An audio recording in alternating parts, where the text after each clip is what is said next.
Hey, what's up? Just like we said, we're back for the first podcast, the first actual episode. We're going to be covering X-Men 198 today. I think we're just going to jump right in the story, right? Just want to jump right into it? Yeah, sure. I don't have a problem with that. This is Roland. I'm John, or Bill, whichever one you want to call me. This is our podcast, Comic Society. So let's just jump right into it. Heck yeah. What did you think of it overall as a story? I liked it. I did. I liked most things about the first, second, and third issue. Probably near the middle of the third issue, I thought, I don't know what else could happen. I liked it. I don't know. I didn't like it that much. The ending, I didn't like. Right. I think you can agree on that. I agree. I do not like the ending. I liked the opening part of it. The ending was just not good. So what it basically is so. Spoilers. Yeah, spoilers. If you haven't read it, you're gonna find out here. I don't think it's. I mean, I probably wouldn't. Would you recommend it? I don't think I'd recommend it at all. I would recommend. I think the idea of the story is better than what it turned out to be. Right. I like the idea of there only being 198 mutants left. I think it's a great idea. I love the fact that the school isn't featured in it at all. They're on the camp, almost like they're on the lawn of the school is what I kind of got the vibe of. I don't think they ever really said where they're at. Yeah, they were never really in the building. Yeah, I always figured they were just on the lawn for some reason. Seemed like it. I like that fact. I would recommend it if you like X-Men. That's what I'd do. Like, if you just, want to read the overall ethos of X-Men, I think this is a good way to get into it, I guess. And I don't even know if you should start here, but... Right. Well, you kind of did. I started here. I've never read an X-Men comic in my life. But this looked pretty cool. I like the covers. I like the art. I will say, I really enjoyed the art. The art was nice. There's a couple things I didn't like about it. I mean, some of it kind of lost its detail. Like I said, at the end it seemed rushed. Mm-hmm. Not only the story, but the artwork as well. I don't know if they ran into time constraints or what happened. Mm-hmm. It felt like it should have probably been like a 6 or 7 issue series. I was thinking 10. A little bit more to it. Well, in my notes right here, for the first issue I wrote down, I have no clue what's going on or who half of these characters are. Right. I had no clue. Right. And then after just doing some research, you can go into what happened. So first I'll give the credits of the comic book. Like I said before, it's called X-Men 198. The writer was David Hine. The penciler... Oh, did I forget to write his name down? I think I did. It is Jim Munez. I hope I'm pronouncing that right. The inker is Kevin Conrad. Colorist is Matt Miller. Letter is Joe, some weird names, Manga. And publisher is Dan Buckley. The cover artist was Juan Doe. He did all the covers, which kind of looked like a communist, I don't know, revolt or rebellion. That's what I kind of got from it, yeah. Like the old Soviet Union. Right, it seemed like a Russia. Yeah, right. And the cover artist was Juan Doe, and the editor-in-chief at the time was Joe Quesada. This was wrote back in 2006. And you can tell. It was funny to see all the ads and stuff like that. You could totally tell. When I was reading through it, I figured there were going to be little advertisements in it, but it's funny when it's all Spider-Man plug and play TV video game. And you're just that's awesome. What? And then there's one that was Wolverine Origins issue 1 coming out this, that, and the third. It was really cool to see some of the stuff and to look at the back issues and see a picture of the Flash on some of them, and Superman, and you're just that's pretty cool. Right. So basically, who published it? Do you know? Marvel. Marvel? Yeah. It's Marvel does all X-Men. All X-Men? Yeah. Okay. Basically, so the way it all started was before this, there was a story arc called The House of M, and Scarlet Witch cast a spell that made more mutants in the world, like a larger population of mutants. Right. And chaos ensued, and things went crazy, and she realized she had made a mistake, and this is after a big story arc. And so at the end of the House of M, they call it M Day, and she cast a spell saying no more mutants, and it depowered or killed vast majorities of mutants with powers and stuff, to where there was only 198 left. Now, that's where this comes in? And that's where this comes in. So that's where this starts out, is after that M Day where she erased a bunch of mutants, this 198 that's left. And that's where the story kind of revolves around the government's trying to gather up as many mutants as they can and put them into Xavier Institute so they have a safe place. Because when that happened, a bunch of like purity groups or hate groups came out trying to kill the mutants, take the rest of them out, just wipe them out of the world because they didn't want them, they didn't trust them. Some of them look really weird, and not all of them look like regular X-Men, look like regular people. Some of them got growths out of their body and all sorts of stuff. Right, like Johnny D and Leech. Yeah, Is that one you would? Yeah, he looks like an alien. Yeah. I would say the overall, it has like a weird tone to it, where it almost feels fun.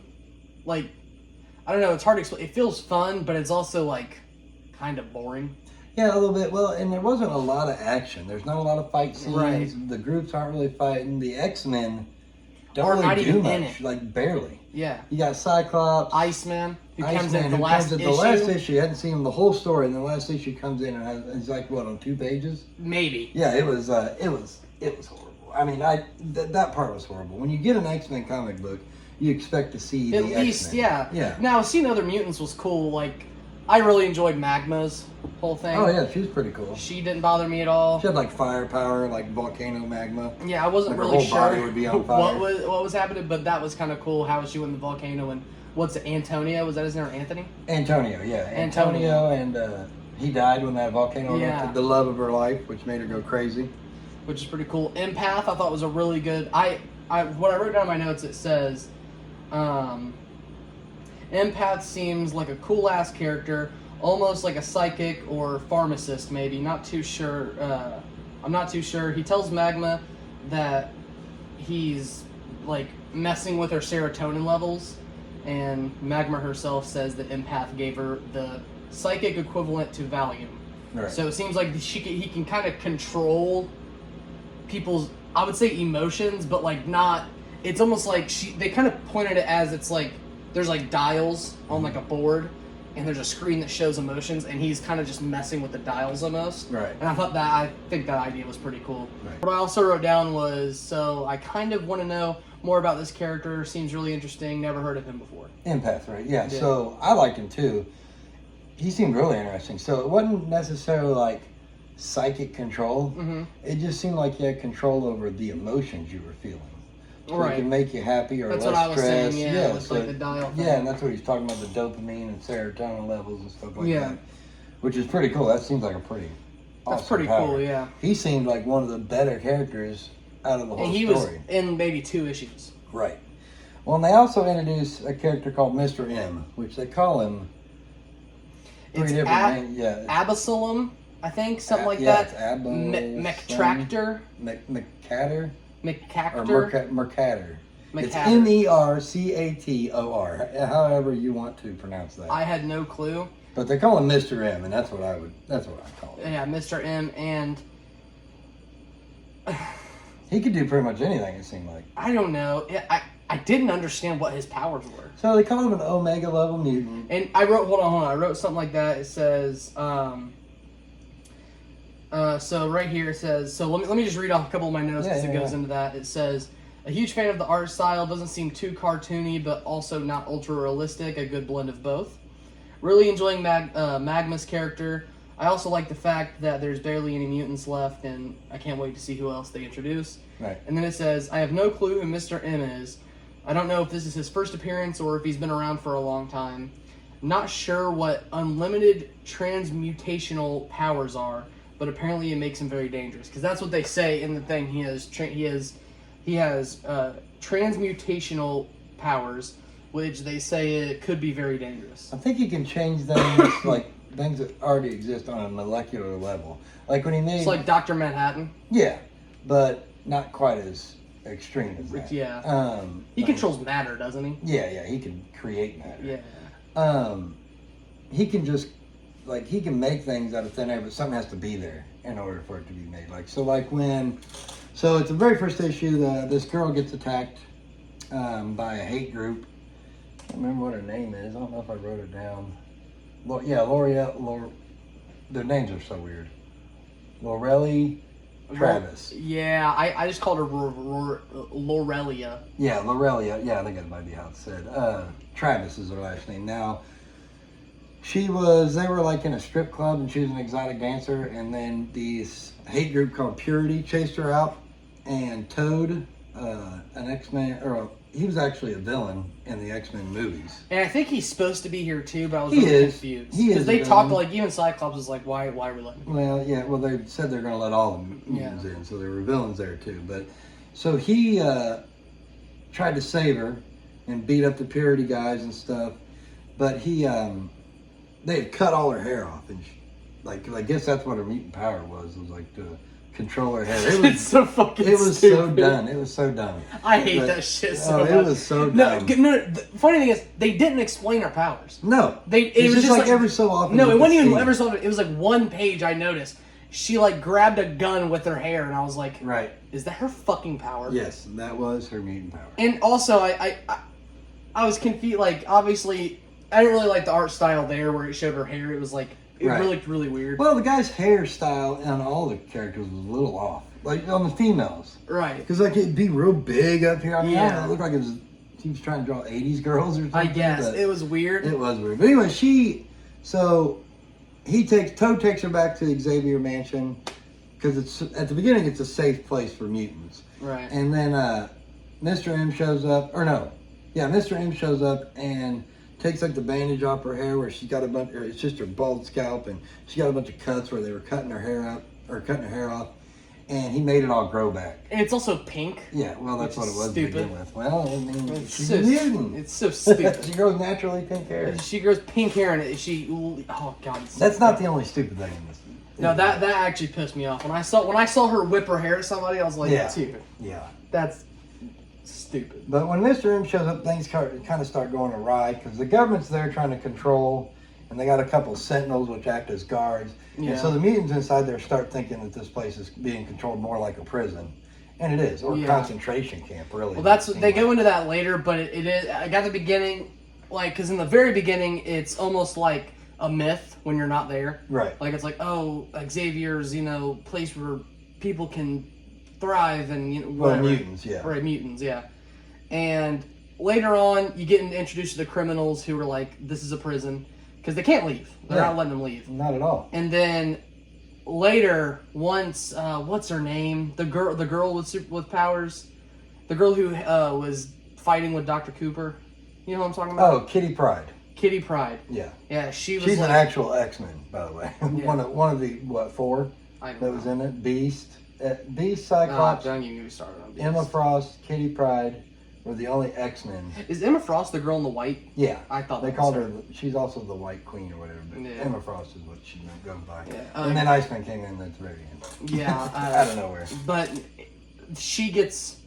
Apparently, there's like a little quote about how her mother's father or something, someone that wasn't even like was related. to her like, what was it? It was her grandfather's niece. It was something Or like something that. died And in a concentration camp. Yeah. It was like 3 generations back, some not even like direct bloodline. And it was like, I thought that was weird too. I was like, couldn't it be like your I mom? was like, yeah, why couldn't they say Or, like like, her your grandpa grandma? or something Yeah, like yeah. that? Yeah, like Something like that, but it was like, it wasn't even like it was 3 generations. It was also like 3 generations and an offset and of a that.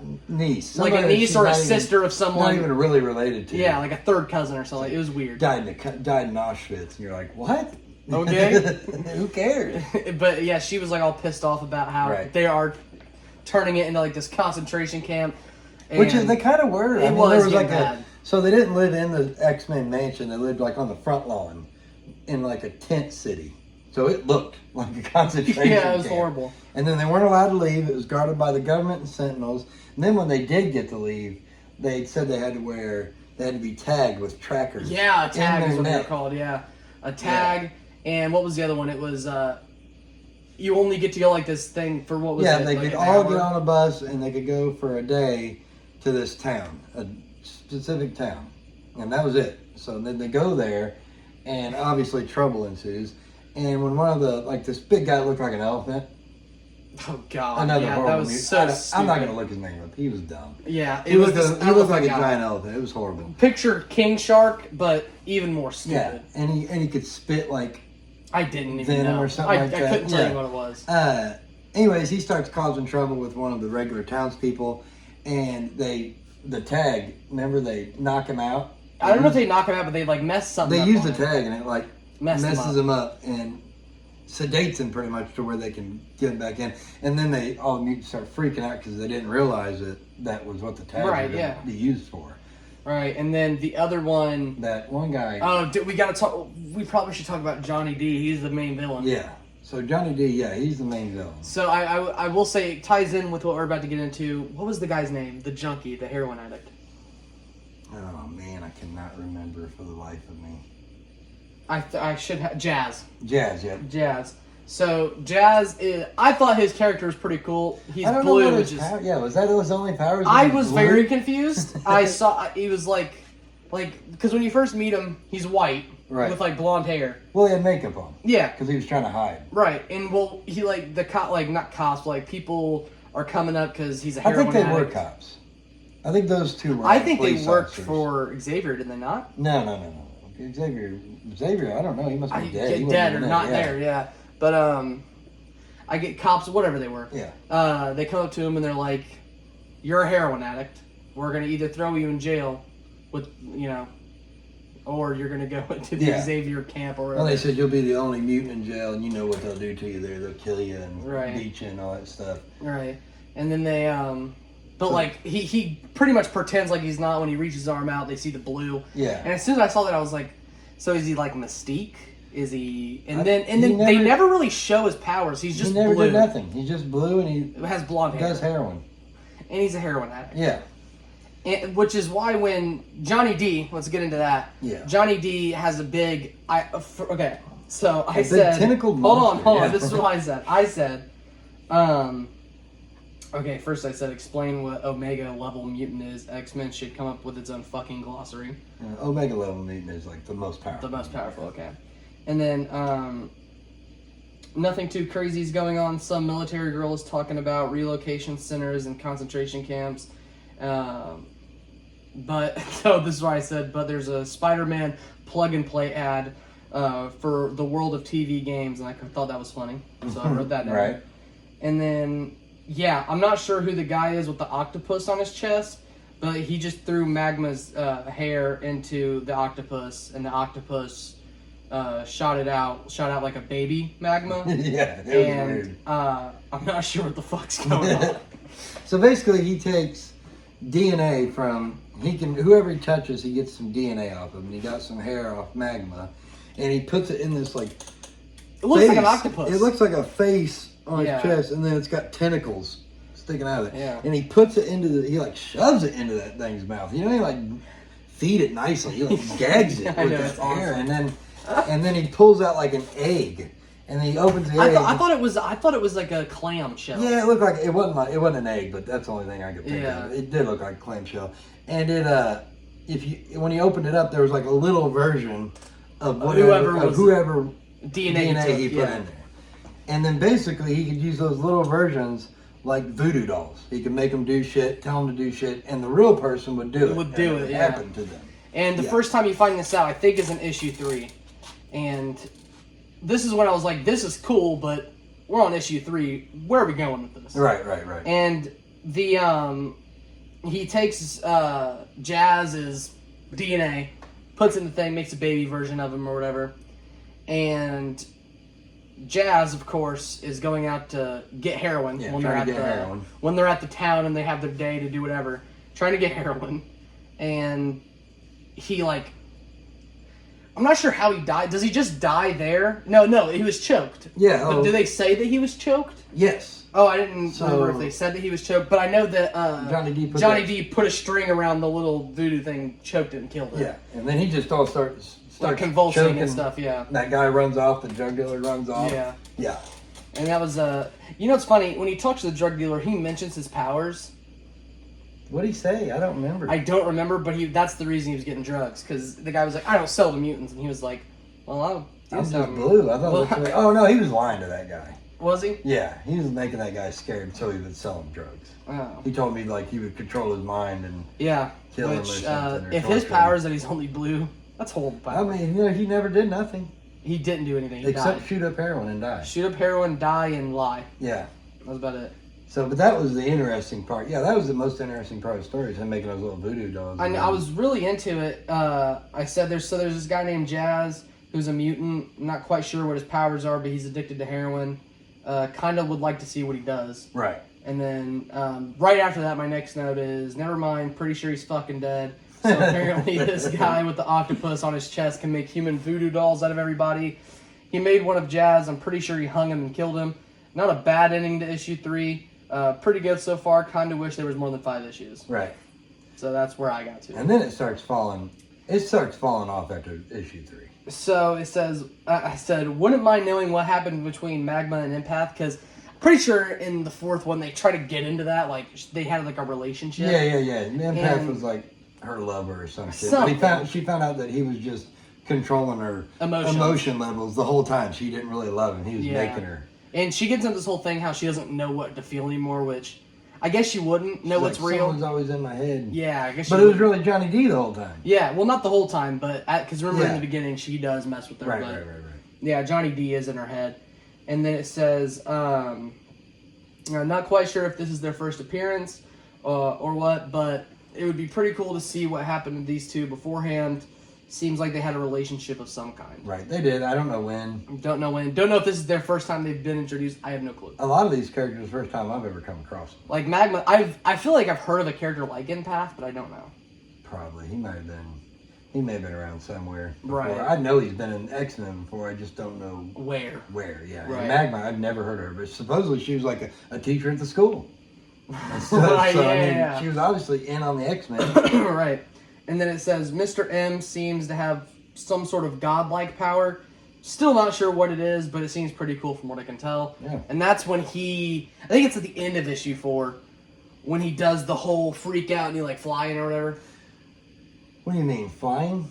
Mm-hmm. No, he gets those. Or he's like floating in the air. Or something, yeah. remember? Well, he becomes like a Moses figure. Yeah. Or a Jesus figure. Yeah. Because he reaches out and pulls all the tags out of all the mutants' necks in issue 4, and because they're revolting at this point. You're right. They're like, no, we're not doing these tags. We want them out of our necks. The government's like, no. And Mr. M gives them like a thing like, he'll take your tag out and you can just come with him if you want to leave. Yeah. And a lot of people do. And he does become like they even say he becomes a martyr once. Who kills him? Well, hold on. So we got to talk about Leech. Oh, so yeah. Leech is this little alien-looking dude that seems like childlike. He seems like he's a kid. Yeah. Maybe 12. His powers are, if he touches another mutant, they'll temporarily not have their powers. Right. So he's a big part of the story. So he's a big part, but he's barely in it. He's in like 2 pages. Yeah, but he's in that one scene where Johnny D hangs out with him and shakes his hand and then makes a little voodoo Leech. Yes. And he's the one that touches Mr. M and makes his lose his power, which is how he gets killed. I will say the... Because then Magma burns him alive. Yes, yeah. But I will say the...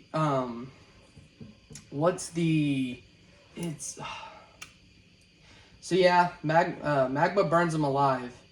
But I feel like there was something before that. Oh yeah, Johnny D. He works for the government. At the end, it seemed like that's what he was trying to do. I'm just a patriot. That's what he kept saying. Well, no, he wanted something, but he couldn't tell him. Like he didn't know what it was. He wasn't going to tell him.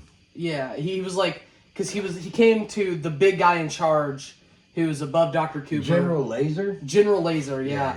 And Dr. Cooper's kind of like the girl who's like, kind of running the show of the concentration camp the thing. X-Mansion, yeah. Yeah, kinda.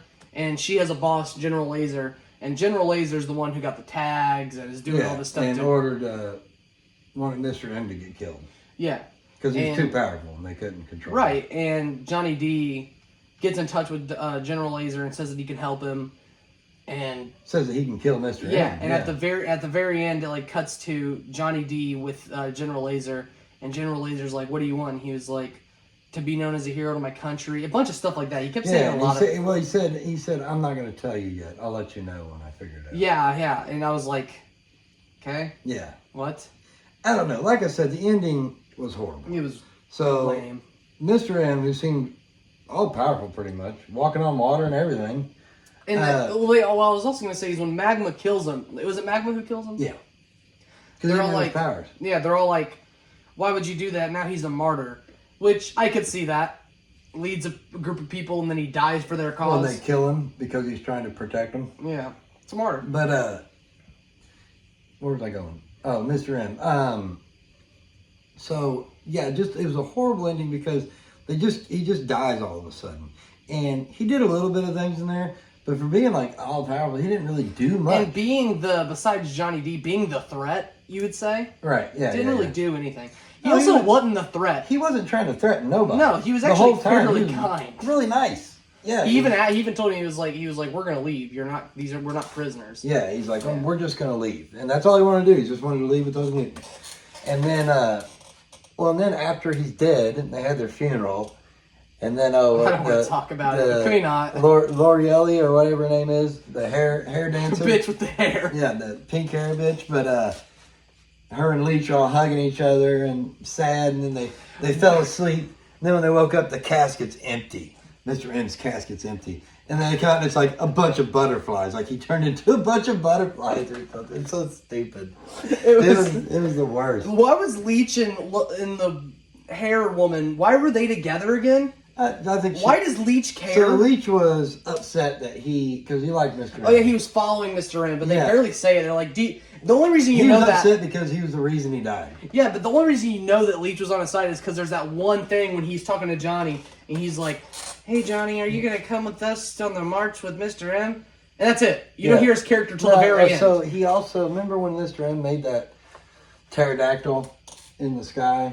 And he said, oh, we better evolve a little bit further before he grows teeth. Yeah. He was doing that for Leech, because Leech was all like, oh, it's so cool. Yeah, so I mean, he liked Mr. M. He liked Mr. M and he killed him. Yeah. Well, let's call it Johnny D killed him, so Johnny D was controlling Leech. yeah, but you know what I mean. And then controlling Magma.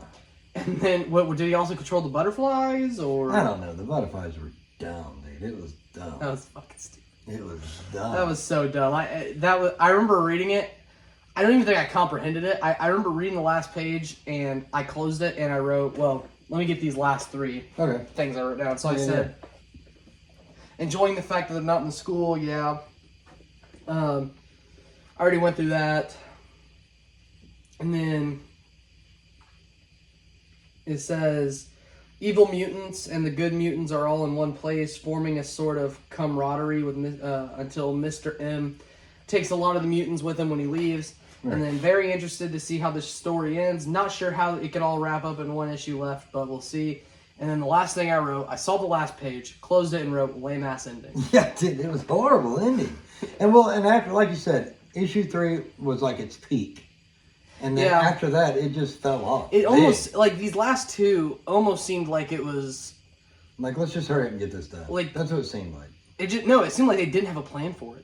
Like, yes, it seemed a little rushed, like they ran out of time, but it also seems like even beforehand, they didn't really know. It seems like someone came up to him and was like, we need you to do an X-Men story. You only have 5 issues to do it. Yeah. So they got to issue 3 and they were like, make it as little of fighting as possible. Well, it's also like, what do you, like, it seemed like they were just like, I mean, Cyclops just appeared to bitch. And the government was just telling them what to do. And they're like, yes, sir. I fucking hate Cyclops. Oh, dude. He's so annoying. Nobody likes Cyclops. He's so annoying, dude. Nobody likes Cyclops. There's a very select few. I will say, I like his suit in this, and I've said that to you a couple times. Right. I like this suit. I don't know, I like the fact that his whole face is covered. It looks and cool. his hair hanging out. And yeah, it looks stupid. Yeah. I like the whole mask over it, and then just his mouth. Yeah, got his visor on and stuff. And that was cool. He shot his laser beams out of his eyes one time in all 5 issues. I'll be honest, I don't even remember him doing it. And it got deflected. It didn't even do nothing. It's so stupid. He pisses me off. Oh man, he's still a little whiny bitch. The whole X-Men just was letting the government do whatever they want. Kitty Pryde was the only one that complained. I can't. And that's because of her grandfather's niece. Or great-grandfather's niece or whatever. It was so stupid. Yeah. What's her name? Kitty Pryde? Yeah, Shadow Cat. She's the one that, remember in the X-Men movies? Oh, what's that actress's name that's an actor now? I can't think of it. Elliot Page? Yeah, Ellen Page. Yeah, wasn't that her name before? Ellen? I don't know. I can't remember. Elliot Page. When he was a girl. Right. He was in the X-Men. He played. Yes, I do remember. She was the one that could like phase through walls. And because in Days to future past. Days of Future Past, Yeah, yeah. that's when he. That's when she helps Logan get to. Yeah, like does some sort of mind Yeah. phasing to the past or something. Yeah, no, that was lame. She complained a lot. She just complained the whole time. She complained the And whole the time. Beast- Cyclops complained the whole time. Beast- the Beast you looks know, like a Beast- fucking Beast like lion. a cowardly lion is what he looks Dude, like. that pissed me off. Like I told you when I was reading, I was like, why does the Beast look like a lion? Oh, they did that back when the X-Men Movies came out? movies came out. They changed the X-Men costumes to look more like the movies, the black leather, Right, which was stupid. which is dumb. But and then Beast all of a sudden looked like a cat. I don't know why. I don't know who decided that. But it's not even a kid. It looks like a lion. Yeah, it does. It looks like a lion. It's horrible. I hated that. Yeah, it's stupid. But no. But in all, even though we hated on it, I did enjoy it. I enjoyed it a lot. I enjoy reading comics. I liked it. I liked the story a little bit. I did too. It just fell wasn't off. there. I wouldn't recommend it to nobody. It just didn't get there for me. I would recommend it if you're an X-Men fan. That's what I'd Right. say. I don't think I would be like, hey, check this one out. But if Yeah. you like X-Men, I'd say go ahead and check it out. Why not? All right, so we'll close the book on this one. Out of 10, what would you give it? 5. It's mediocre. I'd have to say 3.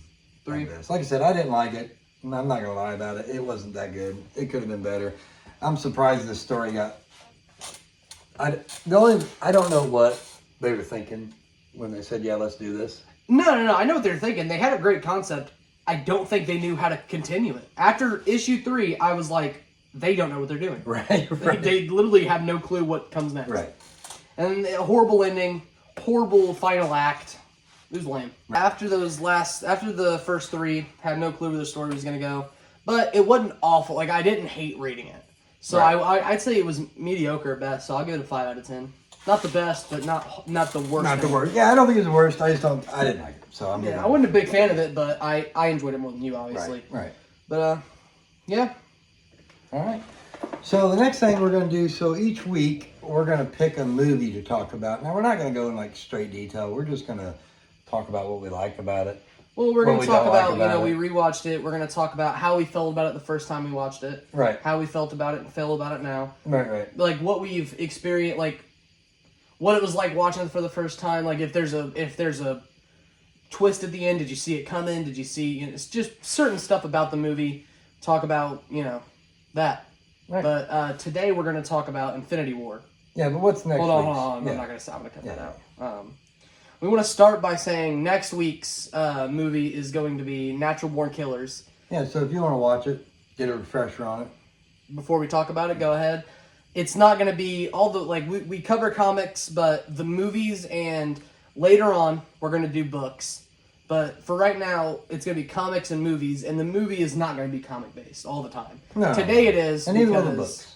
Well, yeah, the books won't be comic-based either. But today we chose a comic movie because, for one, we just watched it, and two, it seemed like a good way to start the podcast. So, yes, next week we'll do Natural Born Killers. Not a comic book movie at all. We'll get to it. It could be. I have no clue. Natural Born Killers? I mean, I could see Oliver that being... Stone. I could see that being a graphic novel. Mm-hmm. You know what I mean? I could. Remember when they did Fight Club 2? Oh, yeah. I could see Natural Born Killers getting a graphic novel. It's an Oliver Stone film, right? I believe so. Oliver Stone did The Doors. Yeah, I don't know. We'll worry about that next week. We'll talk about it and look it up and see. Either way. Now, this week's is Infinity War. The Russo brothers, is that what they're called? I have no clue who did I believe this it's the one. Russo brothers. I'm not going to go into like who made the movies or. Well, we can, but but I'm not going to mess with it. Well, you did the comics on that. I could do the movies on that. Yeah, I think it's the Russo brothers made it. Seems right. Everybody knows who's in there. Everybody's in it. I really liked this movie when it came out. It's my favorite Marvel movie of all of them. We saw it in theaters. Yeah, I like it better than Endgame. When I first watched it, I had no idea. No one spoiled it or anything. I did not know that Thanos was going to snap and half of the population was going to disappear. Oh, yeah. Or half of the universe population was going to disappear. I had no clue about that. And He basically won.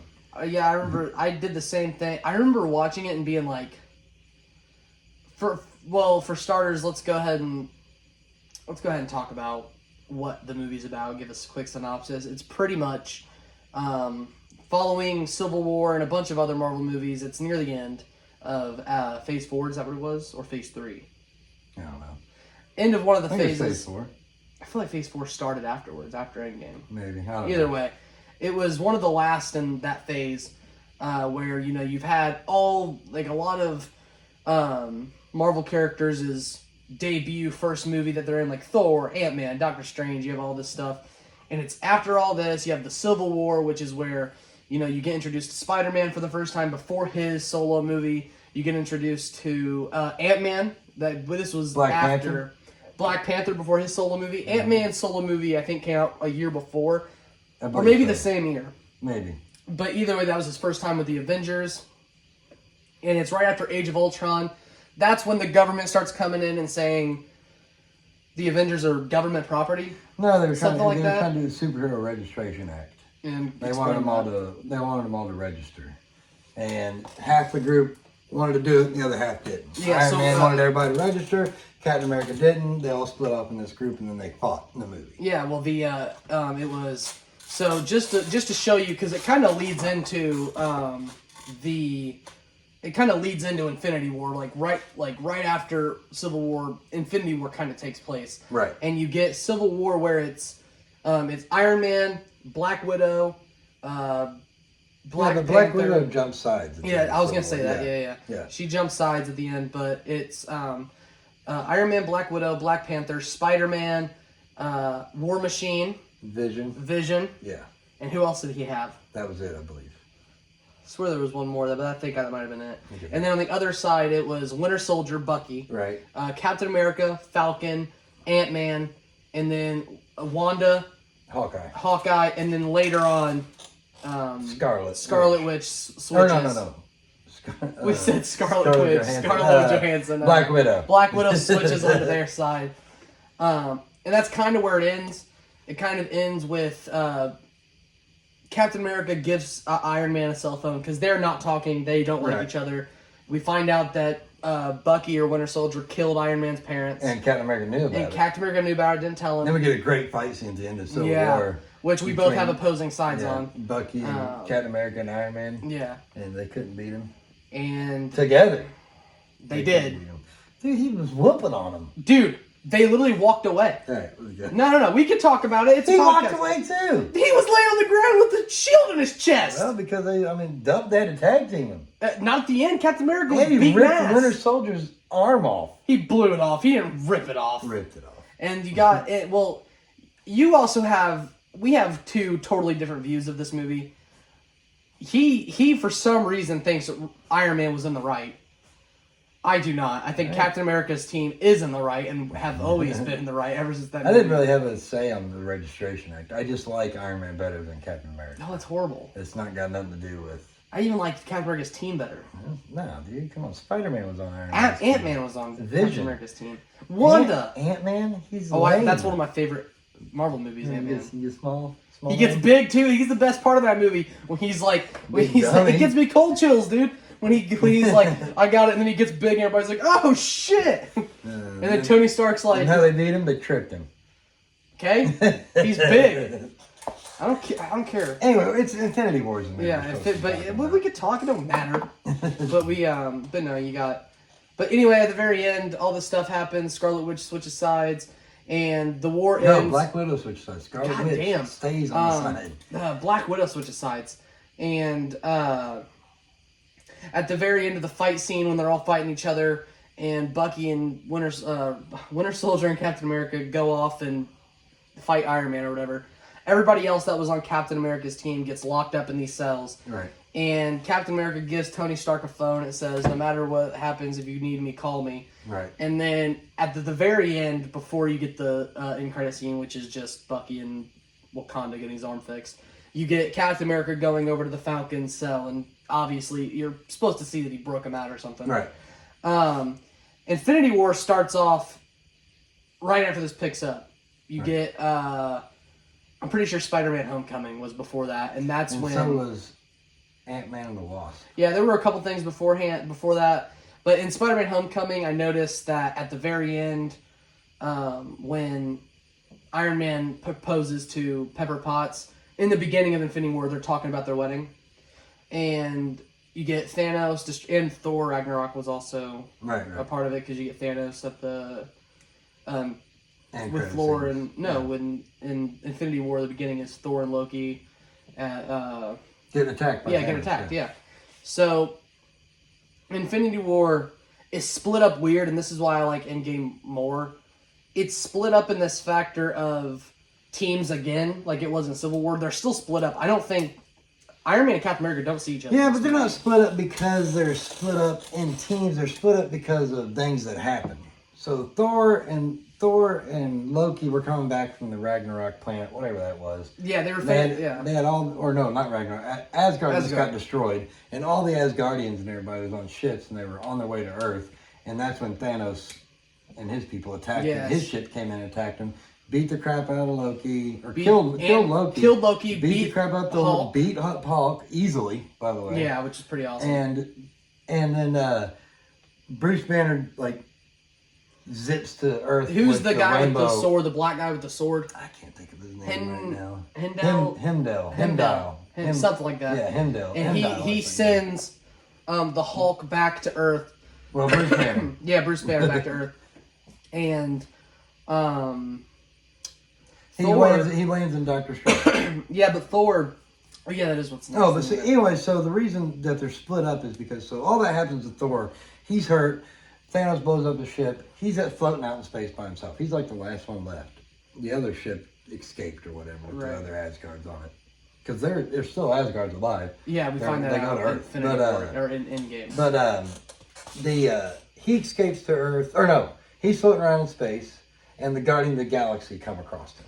Yeah. So it's Thor and the Guardians of the Galaxy in space as one area, while Thanos' people attack Earth, and Iron Man and Doctor Strange are together. Yeah, they're his two right hand men. Yeah, or they're together. And Hulk is with Doctor Strange. Doctor Strange finds Iron Man, brings Iron Man to him, so it's Hulk, Iron Man, Doctor Strange, and then Thanos' henchmen come out. Yeah, but I'm talking about why they're in different teams. So all that stuff's happening at the exact same time in two different areas. And then the two people, Thanos' other two people, that girl and the other guy, are going after Vision and Wanda. Yeah. And that's where Captain America and Black Widow and them were at. Yes. So there are three teams fighting three different fronts. And so they're split up at the beginning. They don't ever have a chance to actually come together. Even at the end, they don't come together. Only Thor comes in at the end to team up with Captain America. Right, but what I was saying is, while all that goes on, it's more of because yes, Thor is out in space, not even found by the Guardians yet. Iron Man gets dragged into Doctor Strange, Hulk, and Thanos' henchmen go to fight him. Spider-Man gets his little spider sense on the bus. Yeah. He jumps out, goes to help. So then you have Spider-Man. The Hulk doesn't go. Hulk never comes in. Oh yeah, dude, I forgot about the ship. Till the end game. Yeah, well, I forgot about the ship. Yeah, there's a big ship that one of Thanos' henchmen gets Doctor Strange. They put him on the ship. The ship goes up. Spider-Man's going up there to save him. That's where he gets his Iron Spider suit, which is really cool because he can't breathe in space. Right. Iron Man comes up there. Now it's up there. It's Spider-Man, Iron Man, and Doctor Strange. Hulk stays down on the ground, calls Captain America, and Hulk. Bruce Banner. Quit saying Hulk. Oh yeah, that's stupid. That pissed me off. Yeah, it was horrible. It's Bruce Banner. And then we get stupid smart Hulk. I hate that too. Yeah. We'll talk about that. But you get Bruce Banner, Captain America. I was gonna say Scarlet Witch again. Black Widow. It's because you want to say Scarlett Johansson. Yeah. Black Widow. They all meet in Wakanda with Black Panther and Winter Soldier, and then who else is there with them? Oh, who knows? It's Vision, Wanda, Vision, and Wanda, Falcon. Yeah, that's about it. That's it. Yeah. Yeah, and they so they're all getting Vision's mind stone out of his head to keep it away from Thanos. While all this is going on, the Thor and the Guardians split up. Remember? Yeah. Thor goes to get his hammer or his axe or whatever. His new what's that called? Thanos Killer. No, it's not called that. So you got Mjolnir is the hammer. That axe is called something else. I swear they call. I have to look it up. Hold on. Windbreaker. It might be Windbreaker, but I swear they just call it the Thanos killer. No, he says we're gonna go get a weapon. He's like, what kind of weapon? A Thanos killing kind of weapon. Oh, Like, yeah. Shouldn't we all get Thanos killing weapons? Yeah. Thor's axe name. Stormbreaker is what it's called, I believe. Stormbreaker. No, it is called Jarnjorn. They call it something else in Infinity War. Thor's axe is named Jarnbjorn. Why don't you say Infinity War X? 'Cause I think it's called Stormbreaker. He's like, Stormbreaker. Infinity. And Rocket Raccoon's kind of like, that's kind of lame. Yeah. Stormbreaker, you're right. Yeah. That's what I thought it was called in the movies. But yeah, it's got a weird name. It's just got a like, weird... Just like the Hammer does. Yeah. Mjornin. Stuff you can't pronounce. But no, that's, they get split off. He's going to get his thing. And the Guardians get with... They go after Thanos in nowhere. Yeah. No, they go after Thanos in nowhere, and when Thanos wins and beats whatever, takes Gamora, yep. and you get the Guardians and Iron Man's team. They come together. You only get Star-Lord, Tentacle Girl, and Tanagra. Drax, Yeah. and Tanagra. I can't think of her name for some reason. I can never. Those three are the only ones from the Guardians of the Galaxies that team up with Iron Man, Doctor Strange, Spider-Man. Spider-Man, yep. And they're on Thanos' home world at this point. Yes. That's where the ship took them. Yes. They killed the guy that was on the ship, saved Doctor Strange, and now they're on Thanos' home world of, I can't remember the name of it. Yeah, but that's where they end up at. And in Wakanda, Thanos has brought his whole army there. Right. He's not there, but his whole army is. Yeah. And they're coming in and they're breaking stuff. And all the Wakandans are fighting. They're fighting. They get their whole like mojo and everything. Yeah. They get everything going crazy. Right. And then Thor gets his hammer or his axe and comes down in one of the most badass scenes. Yeah, iconic scenes. Dude, almost. I get cold chills every time I see it. Yeah. That and the end of Endgame, cold that chills. and Thor Ragnarok when they're playing Led Zeppelin. Yeah, that was pretty He's cool. Jumping down, it's all slow motion. Yeah. That when he comes down, it's like the rainbow. So that Stormbreaker can actually teleport him with that rainbow bridge. Right, yeah. Anywhere he wants. And that's what happens. He just busts right down, and then the axe is flying around, knocking everybody Did he down. now? This might be a Mandela effect because I for some reason I always thought he did, but because there's two badass scenes. First, when he gets there and it fucking boom and a huge explosion happens, and then you get the Hulk's like. Oh yeah, you guys are dead now. He's like, oh, you're asking for it, something like that.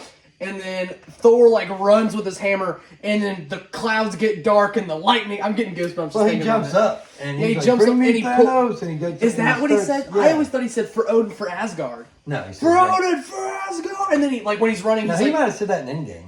he might have. But I remember when he was running, I always thought he was like for Odin, and then when he jumped for Asgard, boom. He says, "Bring me Thanos," and then he jumps up and like spins around, lightning's going off all No, over the place. it's like, but it's so cool because when the first thing happens, it's a huge explosion. You're like, oh shit, because it's not just Thor; it's Thor, Rocket, and Groot. Yeah, they all come down, and then like he runs from Rocket and Groot, and you kind of see sprinkles, and you kind of see like the clouds kind of dark. But when he jumps up and you see the like lightning from the axe. But it's dark. Coming from his eyes. It's all over. It's all over his body, and it gets so dark. Like the clouds start rolling in, and then boom! It's so cool. It is. That's one of the best scenes of all time. It is one of the best scenes. That and of course the Avengers Assemble. Yeah, where he whispers. Assemble, which I thought was pretty funny. But now the fight on Thanos' homeworld between Thanos, Doctor Strange, Iron Man, Spider-Man, Star-Lord, Drax, and Tanagra. It was probably one of the better fight scenes. They gave I enjoyed that. Thanos a better run for his money than anyone else did. Except for Captain America. But Dude, what are you talking about? Are you talking about Captain America in Endgame? No, at the very end. In Infinity War? Captain America got his ass handed to him. He's a normal guy without a suit. As a matter of fact. He's a normal guy without a suit, and he held it with him. He's got super soldier serum. He's not a normal guy at all. Whatever. He still held his own. Better than Iron Man would without his fucking suit. He didn't hold his own at all. As a matter of fact, if you look closely, he gets killed in Infinity War, and the reason he's alive is because Thanos turns back time to take the stone out of Vision's head. He knocks the shit out of Captain America. No. Well, yes. Yes, but like after Endgame, yes, Captain America beat the shit out of Thanos. He also did it in Infinity War. He didn't beat the shit out of him, but he held his own against him. Maybe you should watch it again. You're an idiot. He did not. You're an idiot. He got laid out. Everybody's gonna be like, yes, he got laid out in Infinity War. He did. Dude, when he came through and like, I think it's after Vision's killed or whatever. Vision dies. Yeah, Vision dies, and then he brings back with a time stone. But Vision dies because Wanda like takes the thing out or whatever, and Thanos is coming over to him. And Captain America just starts throwing punches, going back and forth, and Thanos hitting him. And then there's that part when he takes the gauntlet with all the Power Stones except for the Mind Stone and goes like this, and Captain America holds it up. And then that's all he did. That's badass, and then dude. what happened right after that? He got knocked out. He got knocked out. Yeah. But what you would do? Anyway, put Tony Stark in that situation without the fucking suit. He was already beating the shit. He's the one that made Thanos bleed. Nobody else did. He's in a suit. Don't matter. He's in a suit. Don't matter. Suit he made. A suit he made. Do it by yourself. Captain America needed a super soldier serum. He didn't do it by himself. Do you not remember what Captain America looked like before he became Captain America? He could still do that. He could. I promise. He'd have been twig broke. But no, But then the end happens. Thanos gets that. And he snaps. Gets the Mind Stone and he snaps. But the cool part is he's getting ready to snap, and that axe comes from Thor and hits him right in the chest. Thor grabs the back of the head and he's going to shove that axe to him, and that's when he snaps. So he's like, for the head. Yeah. And then in Endgame at the beginning, he does it for the head, yeah. But no, and then snaps them all away, and they all turn to dust and stuff like that. That was cool. I remember I almost cried. I think I might have cried at the end of that when Spider-Man. Young. But with Spider-Man? Oh, that's one of the saddest parts. I don't want to die. He's like, no, it's like... Well, they say he could feel it because of the spider sense before it happened, yeah. Before it happened. Which is why he freaked out before everybody else, and that's when Iron Man does the whole thing where he's like, Mr. Stark, I don't want to go. He's like, Mr. Stark, don't let it take me, and he's like holding him and stuff, and you're like, oh my god, it gives me goosebumps. It is pretty good. It's horrible. But yeah, well, I mean, that's the movie of the week. Yeah. I mean, we're gonna next podcast we'll have some more sections. Yeah, we'll talk about. Yeah, we'll develop things. We'll talk about stuff we get at comic book shops. If we go to a convention, maybe we'll shoot some pictures or some video at the convention, show some stuff. We'll talk about what we got. We'll so just so you guys know, next week we're doing The Stand series. What is it, 7 issues? 6, 7? Yeah, Stephen King's The Stand. I want to say it's 6. 6 issues? I think it is 6 issues. 6 issues. Is that what we decided to do, The Stand? Yeah. Yeah, okay, The Stand. The Stand next week, and then the movie of the week next week will be Natural Born Killers.